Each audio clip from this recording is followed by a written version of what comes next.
ఉభయ తెలుగు రాష్ట్రాలలో ఇప్పటికీ మంచి వర్షాలు నమోదవలేదు. కనీసం 60 మిల్లీమీటర్ల వర్షపాతం నమోదయ్యే నేలలు బాగా తడిచాక పంటలు విత్తుకోవాలని శాస్త్రవేత్తలు, నిపుణులు సూచిస్తున్నారు. ఖరీఫ్లో అధిక విస్తీర్ణంలో సాగయ్యే నూనె గింజల పంట వేరుశెనగ. ప్రస్తుతం వేరుశెనగను విత్తుకునేందుకు సిద్ధమవుతున్నారు రైతులు. మున్ముందు వచ్చే బెట్ట పరిస్థితులను దృష్టిలో ఉంచుకొని రకాల ఎంపికను చేసుకోవాల్సి ఉంటుంది. దాంతోపాటు ఎల్నినో పరిస్థితుల నేపథ్యంలో వేరుశెనగ సాగులో పాటించాల్సిన మెలకువలను తెలియజేస్తున్నారు ఆచార్య ఎన్జీ రంగా వ్యవసాయ విశ్వవిద్యాలయం ఆముదాలవలస కృషి విజ్ఞాన కేంద్రం శాస్త్రవేత్త డాక్టర్ కిరణ్ కుమార్.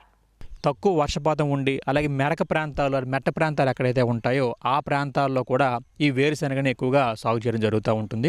తేలికపాటి నేలలు అంటే ఇసుక శాతం ఎక్కువగా ఉండి బంకమన్ను శాతం తక్కువగా ఉన్న నేలలు, అలాగే సేంద్రియ కర్బనం అనేది అలాగే సేంద్రియ పదార్థం ఎక్కువగా ఉండే నేలలు మనం ఎంచుకున్నట్టయితే కాయ బాగా ఊరడమే కాకుండా అధిక దిగుబడులు కూడా రావడానికి అవకాశం అనేది ఉంటుంది. నేల తయారీలో మనం 3 నుంచి 4 సార్లు బాగా దుక్కి చేసుకొని చివరి దుక్కులో 4 నుంచి 5 టన్నుల దాకా కూడా పశువుల ఎరువు వేసుకున్నట్టయితే ఏమవుతుందంటే నేల గుల్లబారుతుంది. కాబట్టి నేల గుల్లబారడం వలన కాయలు బాగా ఊరి అలాగే ఓడలు కూడా బాగా దిగడానికి అవకాశం అనేది ఉంటుందన్నమాట. ఉత్తర కోస్తా జిల్లాల్లో జూన్ నుంచి జూలై వరకు కూడా దీన్ని విత్తుకోవచ్చు. అలాగే రాయలసీమ ప్రాంతంకి వచ్చినట్టయితే జూలై నుంచి ఆగస్టు వరకు కూడా మనం విత్తుకోవచ్చు. అయితే జూలై 15 అనేది చాలా మంచి సమయం కింద మనం చెప్పుకోవచ్చు అనమాట.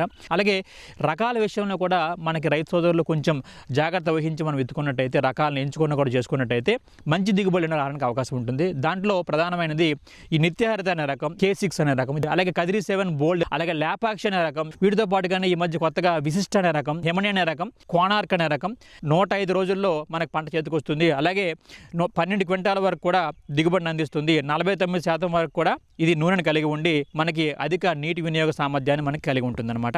విత్తన మోతాదు అనేది ఈ పలుకుల తాలూకా ఈ సైజు బట్టి, అంటే ఈ కొంచెం పెద్ద సైజు ఉన్నటువంటి గింజలు అయితే భీమా అనే కొంచెం పెద్ద గింజ ఉన్నటువంటి రకాల్లో అయితే 65 నుంచి 70 కిలోల వరకు కూడా ఈ వేరుశెనగ పలుకులు అనేవి ఒక ఎకరాకి అవసరం పడుతుంది విత్తన మోతాదులో.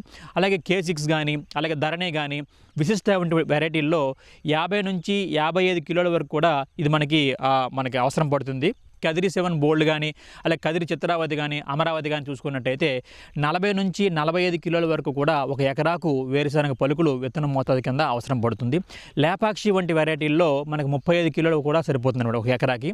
అలాగే విత్తన శుద్ధి మనం గమనిస్తే టెబుకోనజోల్ అనే మందుని 1 గ్రాము 1 కేజీ విత్తనానికి పట్టించి మనం విత్తుకోవడం, లేదా ట్రైకోడెర్మా విరిడిని కూడా 10 గ్రాములు 1 కేజీ విత్తనానికి పట్టించి మనం విత్తుకున్నట్టయితే చాలా వరకు ఈ కుళ్ళు తెగుళ్ళు మనకి ఆరంభంలో వచ్చినటువంటి వాటన్నిటిని కూడా మనం సమర్థవంతంగా కట్టుకోవచ్చు. వేరు పురుగు ఆశించే ప్రాంతాల్లోనూ తేలికపాటి నేలల్లో మనం దాన్ని తప్పనిసరిగా కూడా ఇమిడాక్లోప్రిడ్ అనే మందుని 2 మిల్లీలీటర్ల కేజీ విత్తనానికి పట్టించి మనం విత్తుకున్నట్టయితే దాని తాలూకు ఉధృతిని కూడా మనం సమర్థవంతంగా అరికట్టుకోవచ్చు. మనం విత్తే దూరం మనం గమనించినట్టయితే ఎక్కడైతే గుత్తి రకాలైనటువంటి ఈ విశిష్ట కానీ K6 కానీ అలాగే ధరణి కానీ నిత్యహరిత కానీ వీటిని మనం చూసుకునేటప్పుడు ఈ వరుసకి 30 సెంటీమీటర్లు అలాగే వరుసలోని మొక్కి 10 సెంటీమీటర్లు వచ్చేటట్టుగా మనం వరుసల్లో విత్తుకుంటే బాగుంటుంది. అలాగే ఎక్కడైతే పాకే రకాలు ఉంటాయో పాకే రకాలైనటువంటి లేపాక్షి కానీ అలాగే కదిరి అమరావతి కానీ కదిరి చిత్రావతి కానీ కదిరి 7 బోల్డ్ కానీ వీటిని మనం గమనించినప్పుడు ఇది కొంచెం పాకే గుణం ఉండటం వలన వీటి కొద్దిగా డిస్టెన్స్లో మనం నాటుకున్నట్టయితే బాగుంటుంది. వీటి కోసమై వరుసకి 30 సెంటీమీటర్లు అలాగే మొక్కి 15 సెంటీమీటర్లు వచ్చేటట్టు మనం విత్తుకున్నట్టయితే బాగుంటుంది. విత్తన మరియు ఫెర్టిలైజర్ ఒకేసారి వేసినటువంటి సీడ్ డ్రిల్తో మనం విత్తుకున్నట్టయితే ఈ వరుసల్లో విత్తడమే కాకుండా వాటితో పాటు కానీ గొప్పు చేయడానికి కూడా మనకి చాలా అనువుగా ఉంటుంది. జిప్సం వేసిన తర్వాత ఈ మనకి దిగుబడులు కూడా గణనీయంగా పెరగడం కూడా మనం గమనించడం జరిగింది. కాబట్టి రైతు సోదరులు ఈ సీడ్ డ్రిల్తో మనం వేసుకున్నట్టయితే వరుసల్లో దిగుబడులు అనేవి మనకు పెరగడం జరుగుతూ ఉంటుంది. విత్తనం వేసిన వెంబటే ఈ పెండిమెథలిన్ అనే మందుని 1 లీటరు 200 లీటర్ నీటిలో కలిపి మనం పిచికారీ చేసుకున్నట్టయితే మనకి చాలా వరకు కూడా కలుపు రాకుండా మనం నివారించవచ్చు. అలాగే 20 నుంచి 25 రోజులకు ఒకసారి ఒక గొర్రుతో అంతర్కృషి చేసినా కూడా చాలా వరకు మొలిచినటువంటి కలుపును కూడా మనం సమర్థవంతంగా నివారించవచ్చు. వీటితో పాటుగా ఈ అంతర్కృషి కుదరనప్పుడు మనకి 20-25 రోజుల్లో ఈ గడ్డి జాతి మొక్కలు ఏమైనా మనకి ఎక్కువ కనిపించినప్పుడు ఈ ప్రొపాక్విజాపాప్ ఇథైల్ అనే మందుని 1/2 లీటరు 200 లీటర్ నీటిలో కలిపి మనం పిచికారీ చేసినా కూడా ఈ గడ్డి జాతి మొక్కలను సమర్థవంతంగా అరికట్టవచ్చు. ఎరువుల విషయం మనం గమనించిన గమనించినప్పుడు 8 కిలోల నత్రజని, 16 కిలోల భాస్వరం, అలాగే 20 కిలోల పొటాషియం ఇచ్చే ఎరువులను మనం ఒక ఎకరాకి అందివ్వాలి. దానికి గాను ఈ రైతు సోదరులు 18 కిలోల యూరియాని, అలాగే 100 కిలోల సింగిల్ సూపర్ ఫాస్ఫేట్ని, 33 కిలోల మొరేట్ ఆఫ్ పొటాషియం వేసుకున్నట్టయితే సరిపోతుంది. రైతు సోదరులు ఈ వేరుశనగలో డిఏపికి బదులు సింగిల్ సూపర్ ఫాస్ఫేట్ మనం వేసుకున్నట్టయితే మంచి దిగుబడులు అనేవి సాధించవచ్చు అనమాట.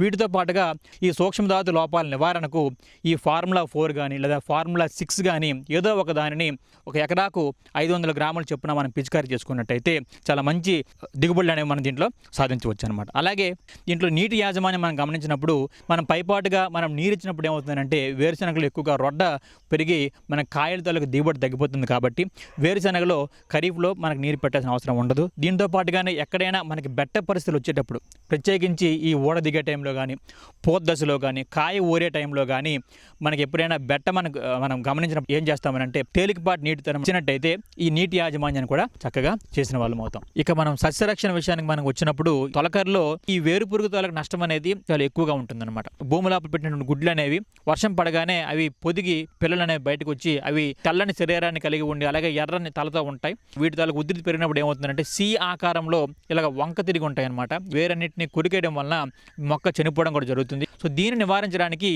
లోతైన దుక్కులు చేసుకోవడము, అలాగే ఈ కార్బోఫ్యూరాన్ 3G గుళికల్ని 10 కిలోల వరకు కూడా మనకి ఈ పెక్క వేసినటువంటి సాలల్లో వేసుకుంటే మనకు సరిపోతుంది.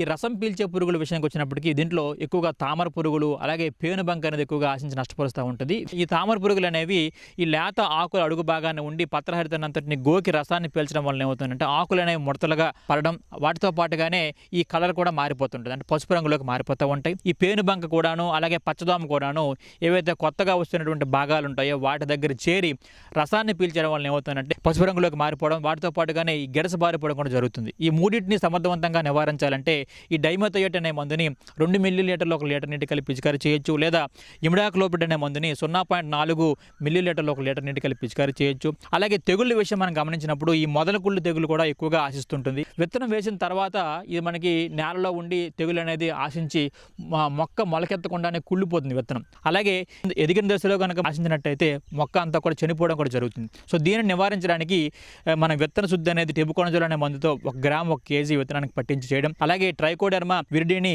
మనకి 90 కేజీల ఈ పశువుల ఎరువు అలాగే 10 కిలోల వేపపిండితో పాటు కలిపి ఒక 4 రోజుల పాటు నీళ్లు పించరించి ఉండడం వల్ల ఏమవుతుందంటే అది మనకి బూజు అనేది ఎక్కుతుంది. ఆ బూజు పట్టినటువంటి ఈ ట్రైకోడెర్మా పదార్థాన్ని అంతటిని కూడా ఈ విత్తనం వేసేటప్పుడే పొలం అంతా సమానంగా జల్లుకొని వేసినట్టయితే ఈ మొదల కుళ్ళు తెగుల్ని అరికట్టవచ్చు. కోత విషయంకి వచ్చినప్పటికీ ఇది పంట తాలూకా కాల పరిమితిని బట్టి మనం కోతకి మనం రెడీ అవ్వాలి. ఈ కోత కోసేటప్పుడు కూడా అక్కడక్కడ పొలంలో ఉన్న మొక్కల్ని ఒక 4-5 దగ్గరలు తీసి మనం చూసుకున్నట్టయితే లోపల గింజ బాగా ఊరింది, అలాగే కాయ మీద ఒక మనకి వలలాగా ఒక నెట్ లైక్ స్ట్రక్చర్స్ కనుక డెవలప్ అయినట్టయితే మనం కాయ అనేది పంట అనేది కోతకు కూడా వచ్చిందని మనం గమనించి పంట కోత అనేది మనం చేసుకుంటే సరిపోతుంది. ఈ విధంగా రైతు సోదరులు మనకి యాజమాన్య పద్ధతులను పాటించినట్టయితే నేలల దగ్గర నుంచి కోత వరకు కూడా మంచి దిగుబడులు అనేవి వేరుశనగలో సాధించవచ్చు.